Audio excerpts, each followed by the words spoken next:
So this is the time for the interview. Where's Marc? Well, some years ago, a few years ago, or some years ago, we don't remember exactly when, Horst Siever, together with Jacques, Neil, and myself, decided to add or introduce into the program, or the CSI program, this interview that was supposed to be dedicated to a person that should have been known to many physicians, many interventional cardiologists, because of his contribution along years, for his merit to innovations, papers published, proctorship in all places. And so we decided to introduce to the CSI program this interview. And this year, the person that I have the pleasure to interview, or we are the pleasure to interview, Jacques and Neil, is Marc Gewillig. You all know Marc, where are you? All right, thank you. A big applause to Marc. Please come up that way. Okay. As you all know, that's a good athletic demonstration. Hi, Marc. Well, Marc is a very well internationally known pediatric cardiologist. He's the director of Pediatric Cardiology University Hospital in Leuven, Belgium, and professor of pediatric cardiology in Leuven. And well, I think just to sake of sparing time, I already get started the interview and ask Marc to say a few words about your life initially, where we were born, some words, if you like, about your parents, your siblings, and whatever you would like to get started. Please, Marc, go ahead. Well, I was born in a small country, Belgium. Actually, Belgium was invented after a few wars to keep the Germans and the French. After each time they had a war, they had to fix their country again. They decided to create a country so that they could destroy it and not pay for whatever was damaged. So it's a small country where we have learned to live with many people, many attitudes, many aspects. I was indeed born then a couple of years after the war, and I think people on the continent, I saw the damage that could be done by the war, and I remember my father pointing out, make sure a thing like that never can happen again, because it's devastating. And I think we all now see what's happening in east of Europe. It's far away, but it's very close, and things like that. I grew up in a nice family. I mean, my father, he was head engineer of the Belgian Broadcasting Company, so there were no financial problems. I had the big advantage of having a father that said, you can study anything you want to, you can study as long as you want to, as long as you make a good job out of it. And so that's indeed what I did. I grew up with one brother, two sisters. I'm number 3 in the house. And in those days, the thing that I also remember, although it was a very harmonious situation, Belgium is a complex country. We have linguistic problems over there, and I grew up with a problem of linguistic racism. I mean, you must live there in order to understand it. In some countries you can see a problem with the skin color, or you can see it with religion, or sometimes you must hear it. for a language. And it also teaches you that people are vulnerable in many situations, that you need friends, that you need to watch your back, things like that. Your schooling, Mark? Belgian school. So I was in Brussels, did my high school over there. At the end of my high school, I wanted to see the world. I mean, traveling has been a major thing for me. And so for 1 year, I went with AFS, American Field Service, to California. And I mean, it was an eye-opener. You learn another society, you learn other people, you learn other attitudes. Most of all, you learn yourself. I think if you're away at that age for 1 year, in those days, if I wanted to communicate with my mother, I wrote her a letter. It took 10 days, 2 weeks to get there, and I got her answer 2 weeks later. I mean, if you tell that to my children nowadays, they cannot imagine those days. But I mean, I have very good memories from that, and still good friends. I mean, every 3-4 years, I still go to California and meet my American family, which is nice. I went to the funeral of both my parents over there. And then coming back, I must say I was eager to perform again. I mean, life in California is nice, but after having become a beach bum over there, I wanted to work, and so I started in medicine. Just before that, though, Mark, in the school, primary school, high school, were you actually a good boy or student, or did you need to be disciplined, or yeah? I was just trying to get a feel for how you behaved. I think people would say now I was a good boy. I've always been very good in mathematics, and in all modesty, I was very good at it. All right, what's 23 squared?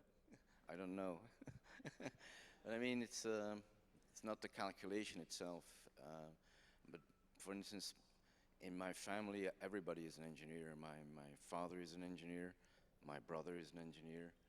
My 3 sons are engineers. So your predestination was to be an engineer? Yes, for sure. When I told my teachers I was going to go for medicine, they were struck. I mean, they almost said, "What a waste." But having a mathematical mind has kept me going, and that I think probably also one of my teachers. I think every school guy, every youngster must have role models. I mean, I think you cannot underestimate, I think, the importance of a role model. Also now in our profession. But in those days, it was my math teacher, and what I did to please him, because I really looked up at him, but it made me much, much better as well. I mean, a role model, don't underestimate it. And you were never disciplined in school for bad behavior or anything like that? A little bit, but I always could get away with it. Okay, you're all right. Neil? Jacques trying to reflect his own school days, which were obviously punctuated by serious breaks of discipline. Martin, Martin? Mark, sorry. I see you have 3 children. Not a single one have gone into medicine. Is that because they have a much better sense of, let's say, self-preservation than you had, or just good common sense? I'm afraid of the second. All 3 of my sons said they appreciate what I do, but they said I work too hard and I don't make enough money. And so no, all 3 are doing something else. They think they work less and they hope they will make more money. And for instance, my oldest son, I mean, one of the things was indeed what I've done so far, it was thanks to my wife, because she educated my kids. And I was home late at night. Frequently they went to bed without having seen me. Weekends when you're on call, you know you're not home. One of my sons was asked to leave the basketball team because none of his parents could drive him to the games. And that was devastating. And it was also devastating for those kids. And they said, we want to be dads that are at home. So none of them did it. We understand. I think you've got a lot of sympathy in this room, I think, of similar behavior with our families. And what are they doing now, the kids? Well, my oldest, he in Belgium, if you want to start medicine, you have to pass a tough exam. And as a puber, he was bumming around. And my wife, at one point, she wanted to push him to do something decent. And she told him, why don't you do the exam of medicine, just study a little bit. And he was promised 500 euros if he would make it. So he was bumming around, things like that. And you know what? He did the exam, no preparation. He only wanted to have the 500, and he made it. But still, then he decided not to go for medicine, but for engineering. That's because you only offered 500 euros. I think so. He went in for engineering, and now he's designing chips, microchips. And one of the chips he's making, probably many of you guys have one of his chips in your pocket, because one of the biggest companies in the world that make phones, one of those chips he designed. I mean, he's very proud of that. And then my second, he's what we call an economical engineer, and he works now in Switzerland, in Zurich, for a Belgian company, chocolate company, selling chocolate all over the world. You know, Belgium is world famous for very good chocolate. Yes, that's confusing, isn't it? He's working for a Belgian company in Switzerland making chocolate, and the two biggest rivals in the world are Swiss chocolate, Belgian chocolate. What's your favorite chocolate? Actually, he sells the primer product also to the Swiss. What is your favorite chocolate? Belgian chocolate. Not Cadbury, then? No. Understood. Thank you. And so that's one left. So the youngest, I mean, he is 10 years younger than the oldest, and he just finished his education.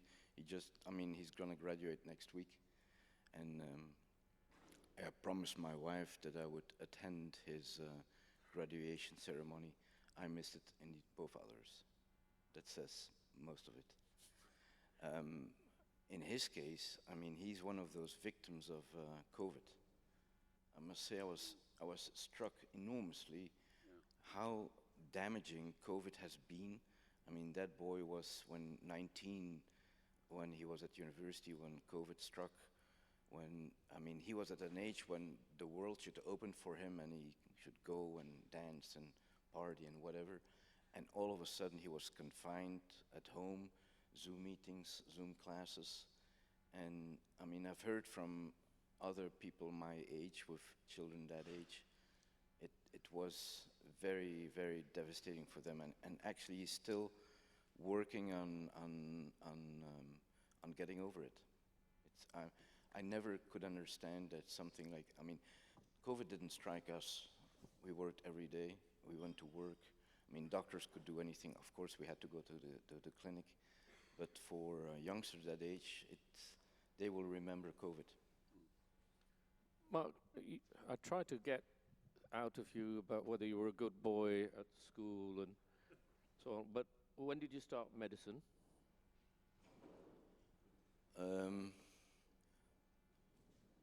So when I came back from California, I had to decide engineering or medicine. And I think as a kid, you always look up at doctors. I mean, when you're sick, you feel bad, and then the GP, in Belgium, the GP comes at home, and he looks at you, and he gives you medicine, and you feel better again, and that is very, very impressive. And I said frequently, I want to become like him. But on the other hand, mathematics was my dream also. And I think frequently it's also your parents, and in my case also my father. He was an engineer, and he said a few things to me. I mean, he said engineering is nice, but you never grow old as an engineer. You don't have to, but at one point either you will be bumped out of the business or you have to go in management, but I mean, you never grow old as an engineer. And that is something that is different in medicine. You can grow old as a doctor. You can choose to go into management, but also you can choose to do the things that you like to do, which is not the case in engineering. So I had to decide, and I must admit, when I went to the university to subscribe. Which was when? 76. Okay. 76. Leaving home, I was not sure yet. And then I decided, and it was medicine. And you graduated in? 83. 1983. And during that medical school, were you a good boy as well? Did you have problems? Did you get into trouble? Well, the thing is, in those days, I mean, there's 2 periods you had to perform, which is the exams in January and the exams in June. And whatever in between, except for what they call the practical things, I mean, the residencies and things. In Belgium, you could do almost anything you wanted to. So we would leave for a month, for instance, go southern France with some books, but I mean, catch up then later on. But did you graduate with really good marks and honors and things, Yes. or you did? Good. Yeah, me. Okay. I was trying to bring you down to my level, but I'm struggling with that. When did you start pediatric cardiac interventions? Well, I started off as I wanted to go for cardiology. In a way, I'm a little bit a perfectionist, and I found the field of medicine way too big. I mean, if you see everything that you have to know, and for instance, I never wanted to become a GP because I thought way too difficult. I mean, you have to know too much. And so my second choice then was neurology, and that was intriguing, enormously intriguing. I mean, how the brain works, and I mean, like artificial intelligence nowadays. I mean, intriguing. The only thing is, if something bad happens, there's not too much you can do. So then the third choice was actually cardiology. I mean, as a would-be engineer, it's very mechanical. It's valves, tubes, pressures, flows, and there's an electrical part to it. So I started with cardiology. First internal medicine, then cardiology. And can you remember the first intervention you did? Rashkent. It was the only thing that was in those 1985. And did that put you off doing interventions or actually stimulate you more? It was the only intervention then. I think we started to do 88 pulmonary valves, something like that. That was then the second kind of procedure. And interventions was minimal in those days. I mean, it was just a pastime. Actually, I was more into echo. Color Doppler came up in those days, and my big interest in those days was echo, because I mean, how many Reshkins do you do in a year? How many pulmonary valves do you do in a year? But then things started to speed up, and by the early 90s, indeed, then ducts were being closed, and I remember the first ASDs. That was amazing, and then I attended the first PICS meeting, And that was, I think, an eye-opener. I mean, then you say, whoa, this is a new world. That's where I want to be.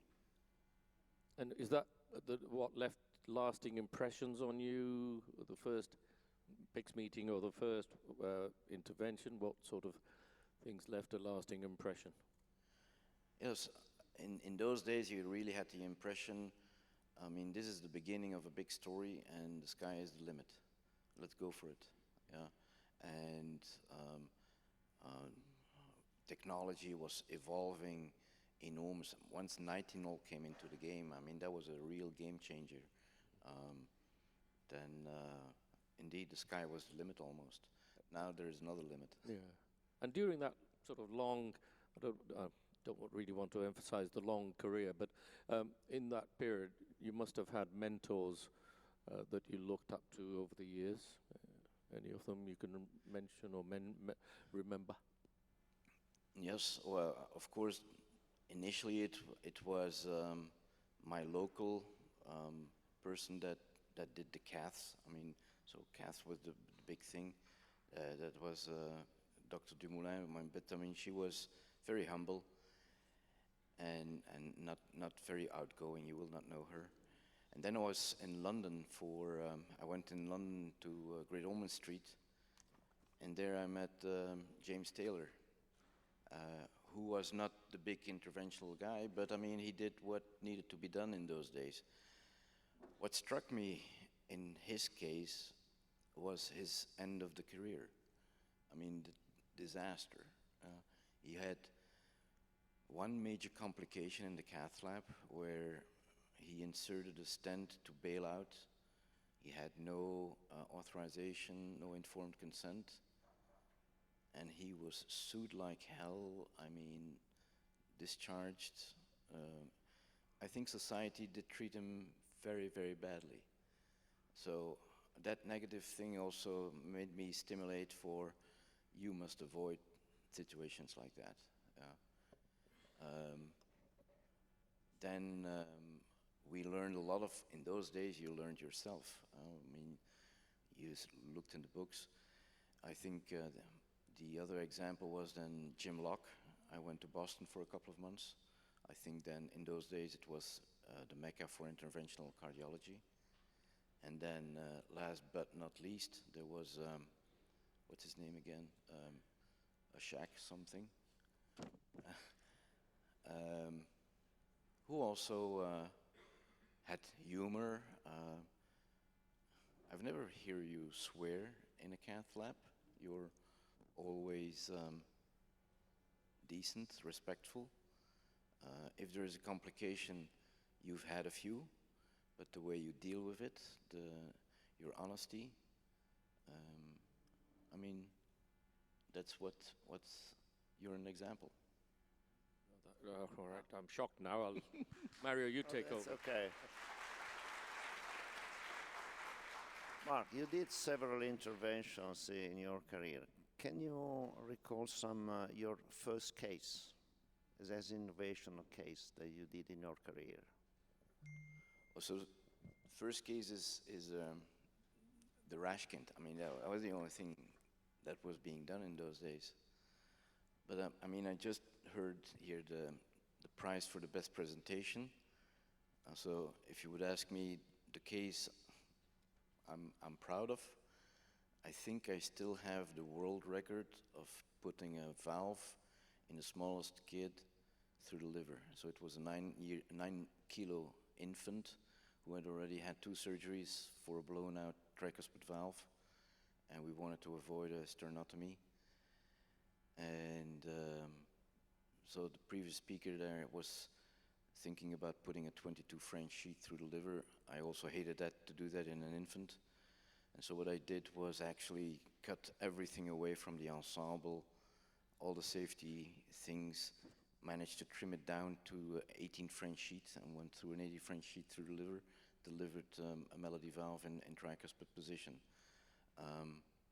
The thing, I mean, it was a process. We did it in 2 weeks just to get it done.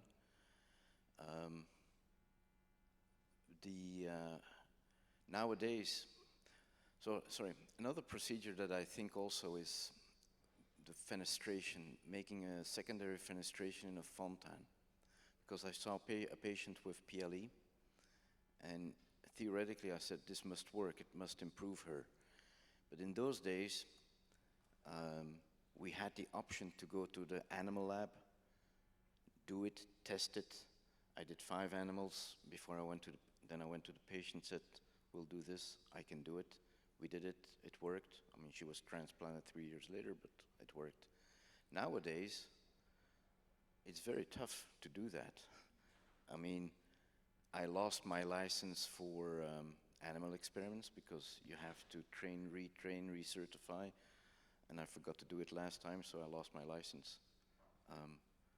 You have to go through ethical committees.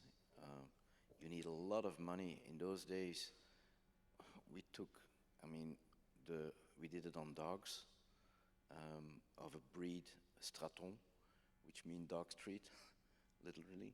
Nowadays, completely forbidden. It has to be bred, but it means very expensive. I mean, a procedure you could invent and optimize in those days with 1,000 euros, something like that, nowadays would cost you 100,000 euros. Yeah, you're going to more virtual stuff. Yeah. What? I learned instead of working on animals, more virtual experiments, Yeah. something like this. Well, you've been awarded on many prizes in your bright career. As Italians, I'm happy to recall you that you've been awarded as an honorary member of the Italian Society of Pediatric Cardiology. Right. You remember that, yes? I do. Yeah, that was nice. That I did go to Italy a few times to also speak about fontan circulation. I mean, it's my hobby. I mean, it used to be my thesis, and I think it was a nice appreciation of the Italians, both for the work I did on fontans, and by then I also had built up a reputation of interventions and things like that. So. Yeah, and in addition, you've been very active in the APC as well, as we did actually. We all took part of very actively in APC, and I remember I had the honor to give a Gerd Ausdorf's lecture, as you did as well, right? Yep. So that's the additional award that you deserved in your career. Indeed. Mark, you were obviously a good and a very intelligent and clever student at school, primary as well as high, and same in the medical school. I'm still trying to drag something out. Is there anything in your childhood at home then, when you were told off by anybody? Jacques. He really wants to find me. Yeah. The biggest conflict I've ever had was, of course, with my dad. That's I remember I disappointed him once in such a way that he would not speak for me for another 2 weeks. I mean, that was bad. And that was because? I mean, instead of going home and study, because in those days my dad demanded you must study, I went with my girlfriend to the seaside and spent a nice weekend over there, and I told him I was staying at the university to study. I don't know how come he found out, but I mean, bad. Your girlfriend must have told him. No, I don't think so. And then, well, he was so much afraid for him studying. I mean, he had a poor youth. He had grown up during the war, and he had learned that a good diploma was a ticket for a better life. So he wanted for all his children that we performed, and so for him that was indeed a danger. I was danger behavior. A couple of months later, I mean that happened early in the year. So in June, I finished my first year medical school. I had good grades, and when I saw the grades, he said, "Okay, I will shut up about me making you study because you know how it goes. And he also learned never to ask questions anymore to me or to my brothers and sisters. If he was not sure, he might not like the answer, because that's what he found out. I mean, he must have asked something about me, where I was, and somebody then gave an honest answer, and he couldn't cope with it. That's a lesson I also learned, and I did it with my sons. I never asked them a question unless I was sure that whatever they would answer me, I would cope with it. So, for the audience, can you expand on what any of your achievements, one of the achievements that you're really proud of?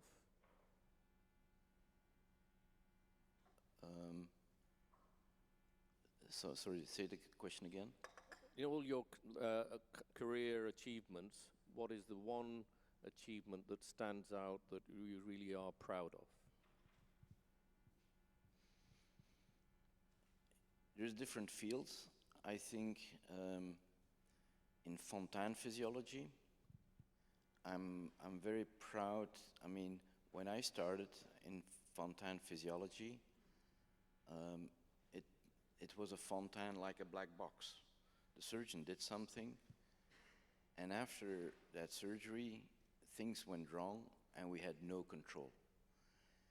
And so what I've been trying the last couple of years is telling my colleague cardiologists that, especially early after the fontaine, the organ that they cherish so much and of which they think is the center of the universe, that actually fontaine physiology is determined by an upstream problem. Yeah? And once you make that click, you start to understand it. But getting that message through is a story by itself. Yeah. It started in 1991. I was writing my thesis in GOS, part of it. And I remember my first publication to Jack. The big conclusion of that article was the exercise capacity of a fontaine patient is not determined by ventricular function, but by, among others, pulmonary vascular resistance. The reviewers made me change that conclusion. Yeah? And it took me 20 years to correct that again. Okay. Yeah? So fontaine-related work is the key. Neil, you had a question. Marc, we better start tying things up. I'm going to go off-piste. You won't be surprised to hear that. Do you play a musical instrument? You play a musical instrument? I used to play piano and violin, but I stopped the piano after junior school, and then the violin altogether, yes. But you're going to have some more time on your hand. One assumes in retirement you're going to take those up? I was planning on taking up guitar and play with my sons. Excellent. So what do you have when you're driving to work? What do you have on your car radio? A radio station with music from the 90s and the 80s. So then, Dire Straits or Led Zeppelin? Dire Straits.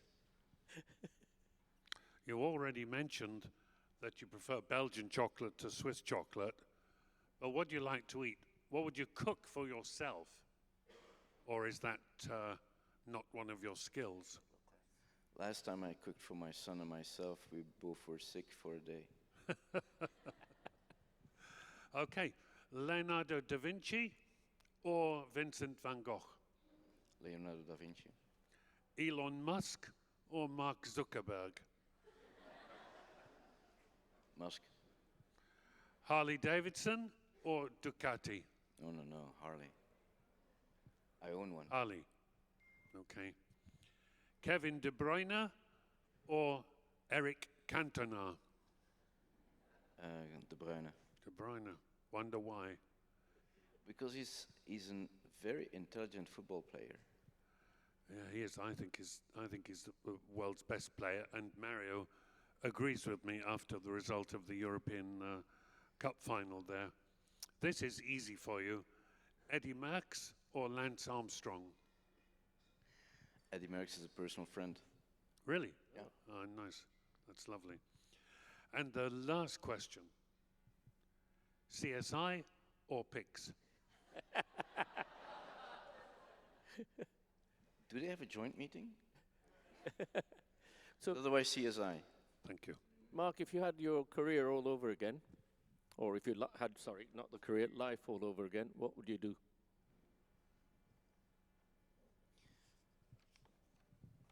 I must say, overall, I'm pleased with the way things went and what I performed. I think I underestimated the importance in a few things of being present in meetings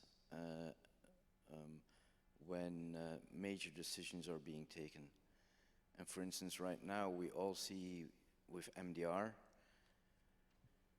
we should have been present in Brussels lobbying in those days. And now we're going to spend much, much more time and much, much more effort to get a worse result than if we would have spent some time in Brussels a couple of years ago. But the same thing applies in your hospital, the same applies in your unit. So representation is an aspect of my life, of my professional life, that I did underestimate. Yeah. And give us examples of two of your personal qualities that you want everybody to remember. Ooh. My curly hair. I can't remember that at all. I think honesty and friendship. I think that are two things that I think, I hope, are being appreciated. And do you plan to retire or carry on? Professionally, at the university, I have to retire. So I turned 65 2-3 weeks ago. And at the university, we are allowed to finish the academic year. And so at the beginning of next academic year, I will put down all functions. On the other hand, I have a lot of side activities. I mean, I enjoy still doing some consultations in offsite, and being asked. I mean, people still appreciate my proctorship, so I will do proctoring around that. I still want to write. Last couple of years, I mean, since COVID, I have had almost no time to write anything down. So I have quite a few things, ideas and chapters that I still need to finish. So professionally, I will not get bored, I think. Okay, yeah, all right. Thank you very much indeed, Marc. Ladies and gentlemen, a big hand for Marc Gewillig.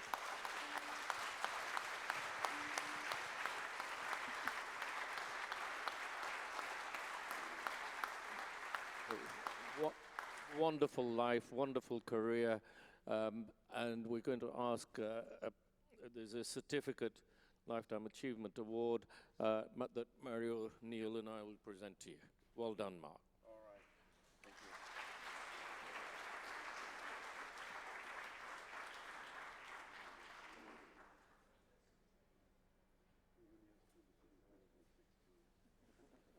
Thank you very much indeed. Congratulations to Marc, and we'll have a coffee break for about 25 minutes. Thank you. Well done.